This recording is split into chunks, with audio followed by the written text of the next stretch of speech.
talked about it. If any of these teams do have forecast, you activate it in this zone, you'll see zone 6, 7, and 8. You'll be able to rotate and use that shockwave hammer to try to steal away the front side of zone.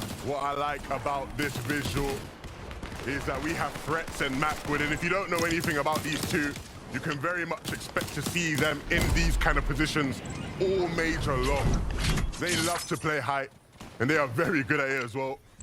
Macwood has been doing that in competitive for a very long time, since the beginning of competitive in NA East.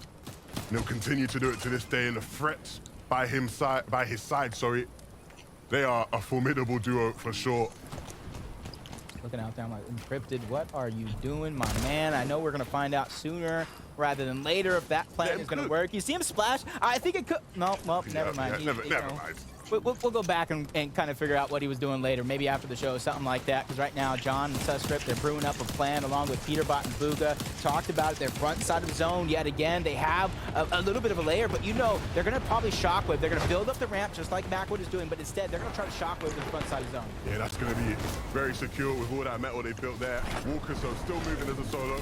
Obviously, Sauvert getting taken out, but he's not giving up in this game. 22 below, hitting a shot there. That will go a long way, puts him 42 above.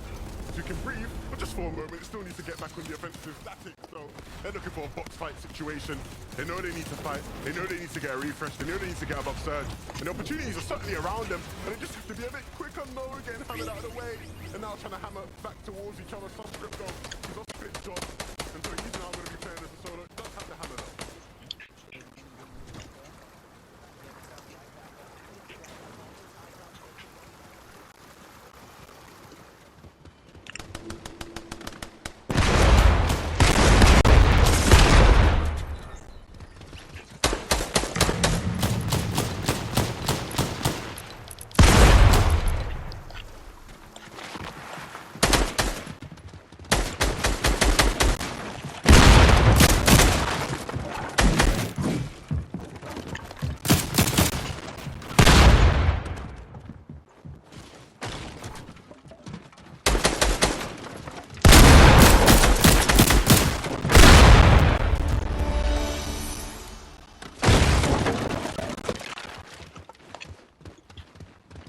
Anything is better than nothing here. Ellis goes in. Huge right pressure to be captured on the gold dunk, but pressure from the high ground. But he has plenty of heals to work with.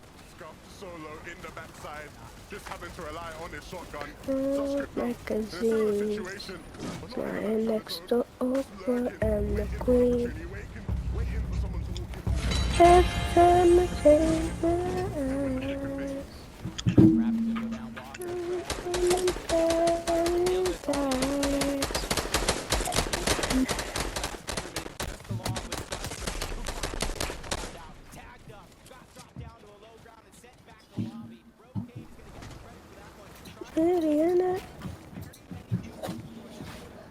Like Oprah.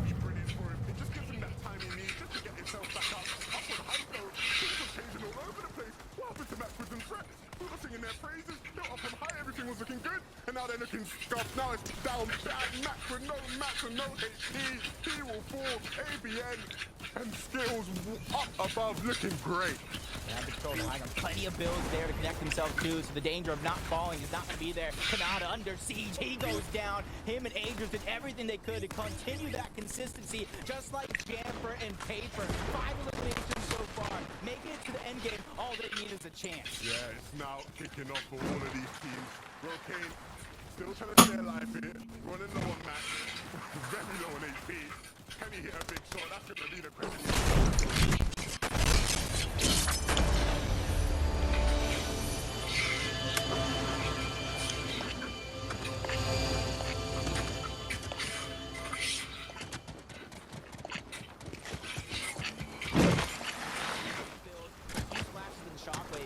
Make something happen along with Paper here. 2 different shockwave handers he needs to work with. Plenty of resources. It comes Rain and Mass, but bounce to the outside. Goes right back in like a game of ping pong. Trying to land the shot, but he gets just enough to get inside zone. Paper hitting just the shot he needed. ABN taking out Bugha. Will he take out Peterbot? It doesn't look like it. Peterbot will get his revenge. And now players are falling from all left, right, and center.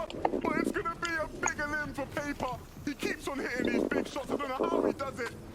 all of a sudden, a solo who had no business really having a big stake in this game, looks like he could win the whole thing. Paper beats Rock, and he's hoping everybody down low. It's just a bunch of rocks. The Scare's trying to go up and over. Paper gets knocked down. Scare doing what he can, but all this damage from the zone. He needs to be able to pop the med miss. Doesn't get it in time. He goes down. Peterbot making magic happen. 5 elimination onto Quanti. 1v1 situation. This is it. This is everything for the game. He has high ground. He's in the zone. XF trying to shockwave up. He gets denied entry. Peterbot with 7 eliminations by himself takes the game. Staying cool, calm, and collected. When Bugha went down, he didn't shake, he didn't worry. He held down the fort and he wins the game. So many solos left in that one, but he was the one that came out victorious. They were looking strong throughout this game, and when Bugha fell, it was looking all bad. But when you have Peterbot on your team, one of the best players in the world, when it comes to just being a cool, cold-blooded solo player, and he shows exactly why. Wow. I can just imagine Peterbot standing there right now, eyes closed. Imagine like he's in the Roman Coliseum telling everybody who just watched that, are you not entertained? Look at him just take over. Except he didn't really have a chance at this point. Yeah, it was really over from that moment when you saw him building up. You knew it was going to be a problem. Wow, Peterbot and Bugha, a duo that everybody who watches NA knows are them guys. They you know, right? He's him. But when they show it in these games, it really does get you excited for their FNCS. This is what it's all about. Yeah, there was a lot of madness. We know Peterbot and Bugha took that victory royale, but the leaderboard has shaken up so much. We need 3 of the best analysts to break it down and let us know where we're at after game 2. Thank you guys so much. My goodness. I mean, this is why Bugha picked up Peterbot, right? I mean, The application coming in handy. there it is. I mean, Peterbot, just an insane solo individual, man. I'm sure Bugha was like, oh, it's just you. Ah, it's fine. You got it. You got it. Go ahead. Win the game. I mentioned it, right? Like the trust that is existing right now between this duo, it's insane. And I can tell you right now, Bugha was just sitting there and he was watching Peterbot go for it. He was like, yeah, he's got this 100%. I mean, Peterbot was looking clean in this endgame. The moment that you see that it is a full-on individuals battle royale to the finish, you kind of have to root for Peterbot in that instance. And more importantly, even if you go all the way back to the very start of this game, you have to keep in mind Peterbot and Bugha actually did go for the contest this time. Yeah. Last time we saw them actually rotating out of North Slappy for game 1, but for game 2, they took the challenge. They took out Cooper and Sleek early on, and well, worked out for them. That's right. Here are our standings as they are after game number 2. Agers and Kanata have now moved up. And look at this. 3rd place, Peterbot and Bugha up 17 places off a single game. So literally no one is safe right now. Yeah, I mean, it's only been a game 2. They got 22 places, so big game for a lot of teams here, but it's great to see Jamper and Paper getting into this end game and showing us why they are so good. Ever since they established their boot camp, I think that the synergy has really started to develop between these 2 players. And Paper, for example, the fact that he was still able to collect 1-2 more elims just to try and secure a few more spots on the jump off means 17 placements being held up in the leaderboards. That is definitely not an easy performance to undermine, and especially the fact that there's just so much happening in these endgame instances. I feel like the big takeaway for me is just like high ground just ain't it anymore. Like, yeah, it might get you to those final moments that you need to in the game, but there's just too much happening that like, is low ground just gonna win? This is a new thing, right? I really just feel like it's like ping pong match, like Jacob mentioned. That everybody's going up for high ground, but one team that was trying to hold it and did a really good job of doing so was actually Macwood and Thresh. Like we talked at the top of the show, everything on NA East was switching up. All the teams were switching up. Well, the one thing that remained the same was this duo and the fact that Macwood loves high ground. So it's great to see him back up here. And honestly, I really feel like they were in such a good position to actually hold this for the rest of the game. And I thought they were going to win it, but again, those hammers just causing so much chaos, forcing them to use so many builds. I think it became a little bit too much for them. Yeah, it's definitely a bit problematic whenever you're actually trying to maintain staying on top of the lobby, getting those free shots off. But again, elims can only take you so far if you're not able to maintain that high ground. Yeah, and I'm kind of curious to get your guys' thought on Storm Surge kind of as it is right now. Feels like some players are managing well, so maybe not so much. What do you guys think? I mean, so far, I'm kind of liking the things that I'm seeing out of the top teams for sure. I think they have some really good strategies going on around it, but it's just all about kind of like finding where you need to set up on the map and making sure you establish some early bases so that way you are elevated enough to pretty much see any of the rotating players around you to make sure you can get tags on them. Yeah, Blake and Bizzle, I think, are a duo that did an excellent job at this because early on, we saw them establishing 2 separate bases at their POI, and they were just toggling in between them, making sure to collect their Storm Surge management early on, and it just made it all the easier for them once they started to rotate out. Yeah, and then not to mention, we had Mini Miner come in during the middle of that game right there, right? We showed off Kanata and Naders, right? They were establishing a base over at Faulty to make sure that they were in a good enough position to get any tags on anybody that decided to rotate through. But then not to mention, those bases are so good because they just claim all that space whilst you are tagging everybody. So you're kind of like safe in that area as well. And I like the utilization from a lot of these players. They're opting for bush bombs from time to time or just building their bushes or ramps off on the bushes because they're able to maintain their surge management, but simultaneously, they're also making sure that they stay safe. And if any of these players also happen to have the Bush Warrior augment throughout that process, I mean, they're healing. Amplify some of the uses of medium ammunition. Sometimes you don't actually use some of them. So a lot of things that can affect the gameplay throughout the entirety of these matches. Tell you, man, self-expression, being able to say, how do I want to play this game? Augment's going to help me do that. You love to see it. Now, those are just the first 2 games. We have plenty more to go. So let's get ready. Because that's right, game number 3 is underway. Let's go.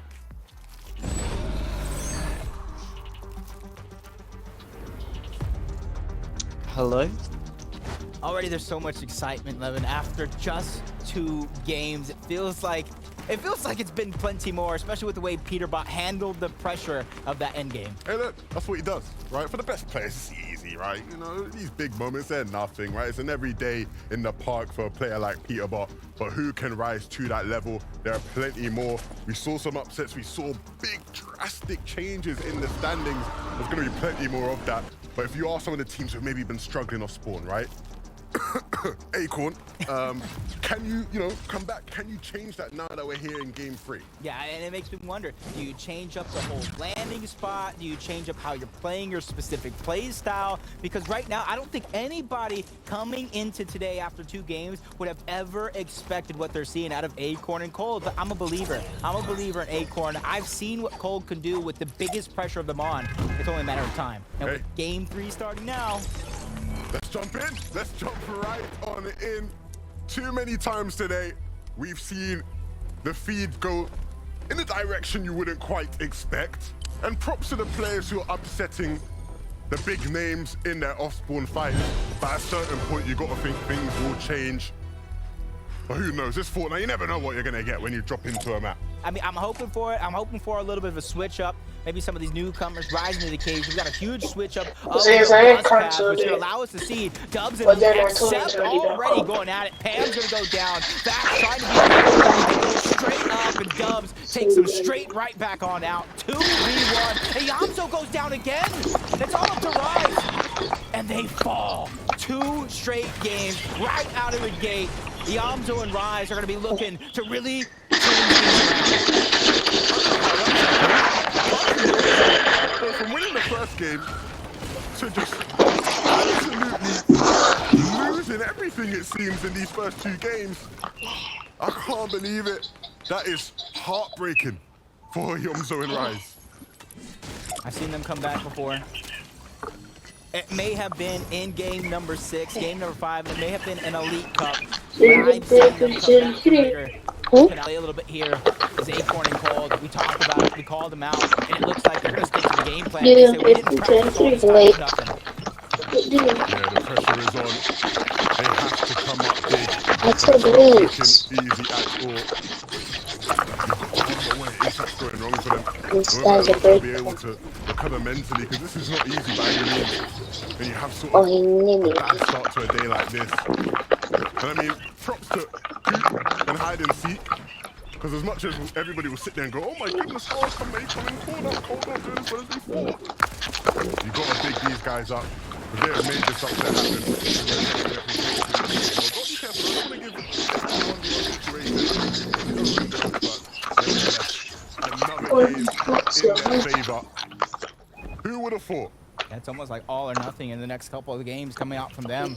Their playstyle now has been dictated by the situation that they're in. They have to start picking up eliminations from here on out. Pyla and Enpen, they're no strangers to eliminations. Pyla already has one. Trying to take the piece control, but goes around instead. Takes down Fred. Huge siphon and refresh. He sees N10 in a fight. He gets taken down. Gutterly versus Bylon here. This is not good. A 1v1 situation now here at Breakwater Bay. I'll be honest with you, Jacob. As somebody who has loved my time playing this season, is Breakwater Bay Oh, POI, at least I think, we is won. worth 3 That's teams right. fighting for? Yes. I will be very honest. I do not think so. I'm glad you think so. Same thing.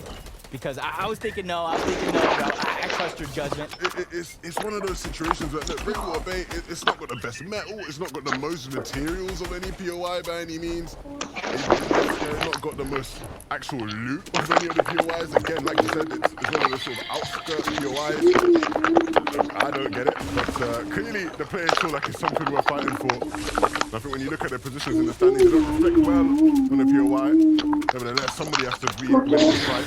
I'm sure Bylon, I've seen his former teammate Peterbot going crazy last game. He's hoping he can match that level as well. Be careful there. Aaron Naves is slowly but surely sneaking up. Got an invitation to the party, but they're still nonetheless. Deep control almost going over. Great peek by Gutter. Take the shield right down from Bylon. It's going to force him back. Force him to try to stabilize the situation. Use whatever heals he has to try to get back on up. But the sneak play is in. They're crouching. They're trying to minimize the audio cues that they're giving out. Bylon and Gutter have to be careful because it doesn't matter in this situation because they both have the potential to go down. And the Chinese guy quickly realizes there is a duo behind him. That's going to be named Aaron. He's not had the best of days. My first time dying. And with all of the things going on here at Breakwater Bay, maybe there's an opportunity for a third party. There certainly is. But at least It is. no, it's going last time. Nothing to answer when it I comes didn't to know last time I did.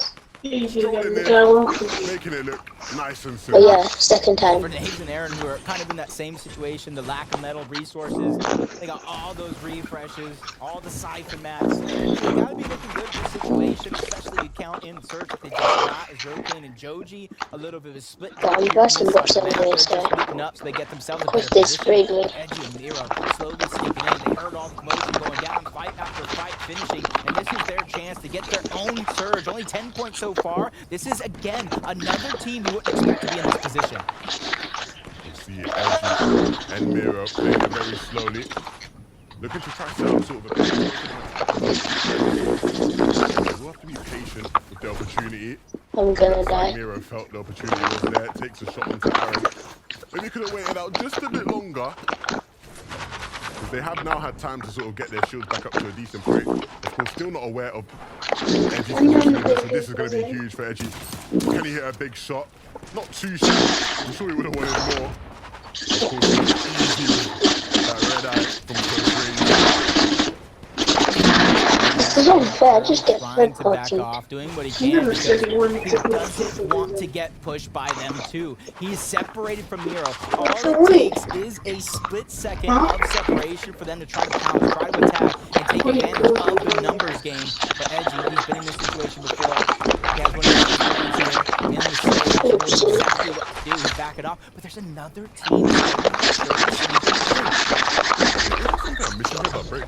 Please. Please don't tell me that my teammate that you died.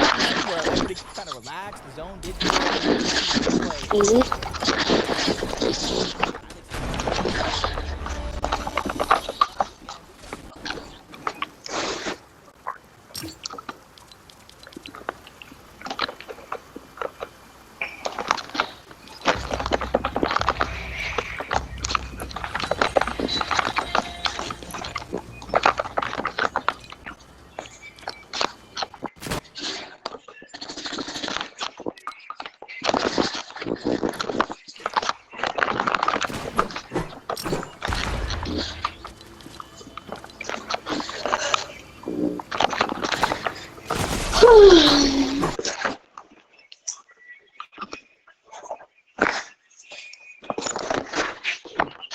Okay, I only died 4 times. Now I'm gonna.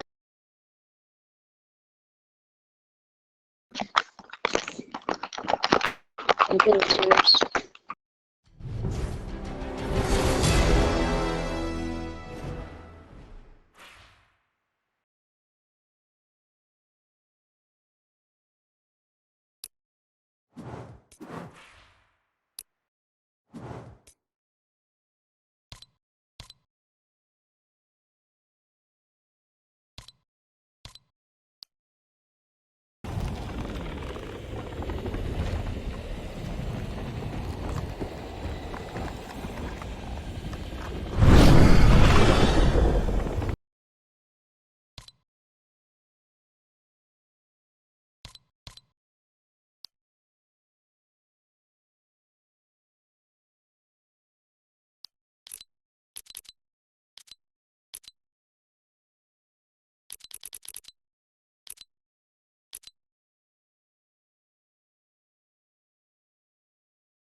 tell me what's inside. I want it to be a surprise. I've got nothing to hide.